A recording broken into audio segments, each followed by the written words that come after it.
Nous voici au IIe siècle de l'ère chrétienne.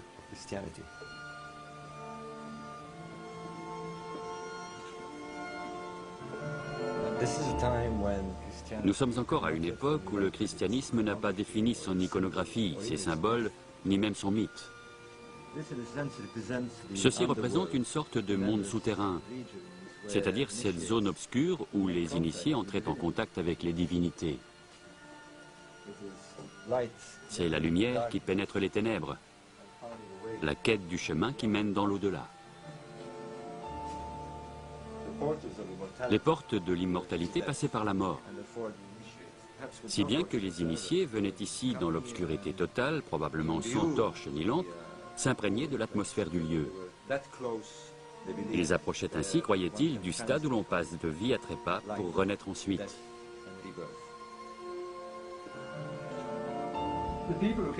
Les gens qui venaient ici étaient des premiers chrétiens, mais ils faisaient le lien entre les cultes des mystères de l'Égypte ancienne et la religion gnostique. On voit Anubis, on voit des premiers chrétiens accomplir les rites de l'Égypte ancienne.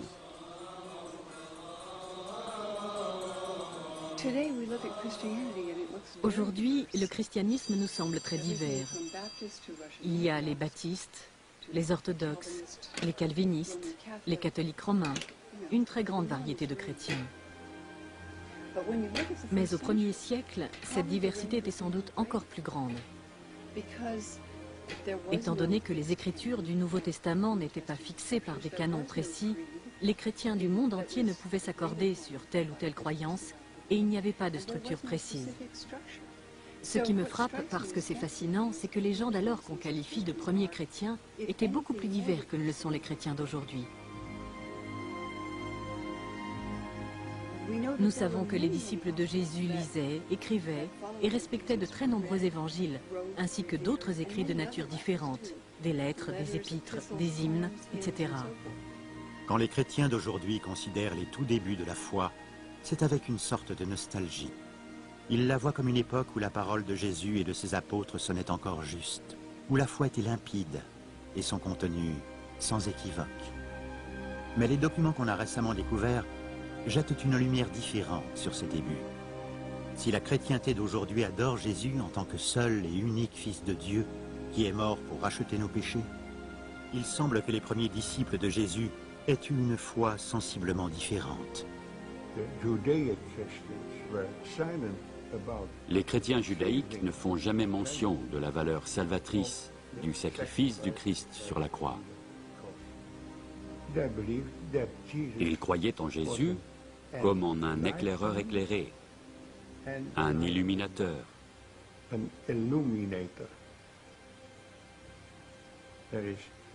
Il n'y a ni Immaculée Conception, ni résurrection, ni croix. Il n'y a que la parole de Jésus, qui est l'incarnation de la sagesse divine.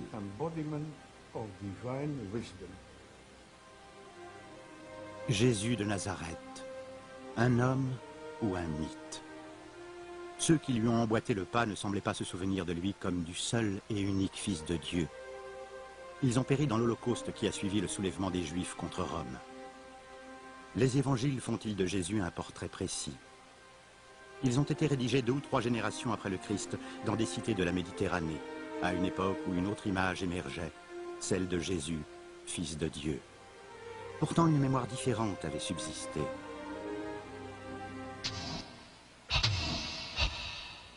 Nous voici au Moyen-Âge, dans le sud de la France. Durant une brève période, des gens animés d'une foi différente résistent aux chrétiens. L'Église les considère comme des hérétiques, pires que des démons. Pendant des dizaines d'années, la fureur de l'Église s'abattra sur ces chrétiens gnostiques. Les armées de croisés décimeront la population. On inventera l'Inquisition pour brûler ces cathares, comme ils se nomment eux-mêmes, c'est-à-dire ceux qui sont purifiés, les parfaits.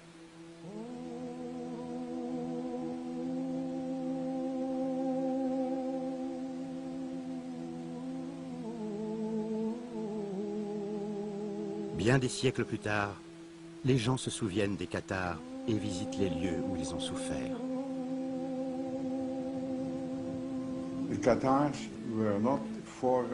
Les cathares n'étaient pas les prédécesseurs de la réforme. Ce n'étaient pas des hérétiques vis-à-vis de la religion catholique.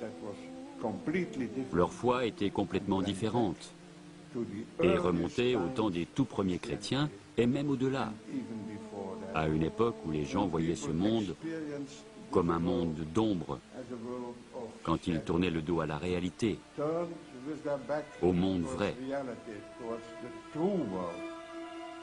L'homme ligoté, incapable de se retourner, est persuadé que les ombres qu'il voit sur les parois de la caverne sont la réalité.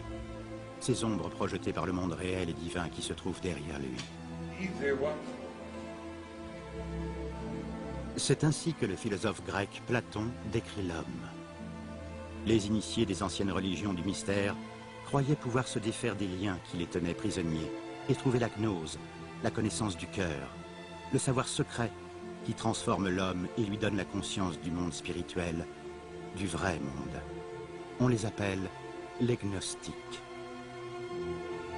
Certains savants affirment qu'on retrouve cette même quête chez les tout premiers chrétiens, avant même que les évangiles ne soient écrits, dans les discours de Paul qui parlent de trouver le Christ en nous-mêmes, et dans d'autres documents anciens, découverts il y a 60 ans à Nag Hammadi en Égypte.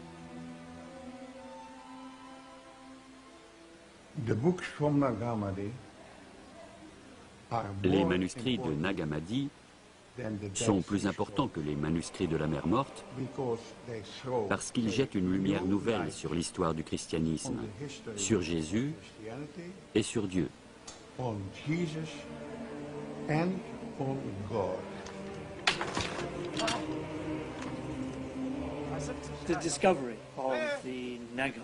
La découverte des manuscrits de Nag Hammadi par 2 paysans égyptiens a complètement bouleversé notre vision des premiers chrétiens. Nous avons 52 manuscrits nouveaux qui nous parlent d'eux. Ils proviennent sans doute d'un monastère chrétien établi en Égypte. Ces manuscrits ont été enterrés pour éviter qu'on ne les brûle lors d'un autodafé aux alentours du IVe siècle.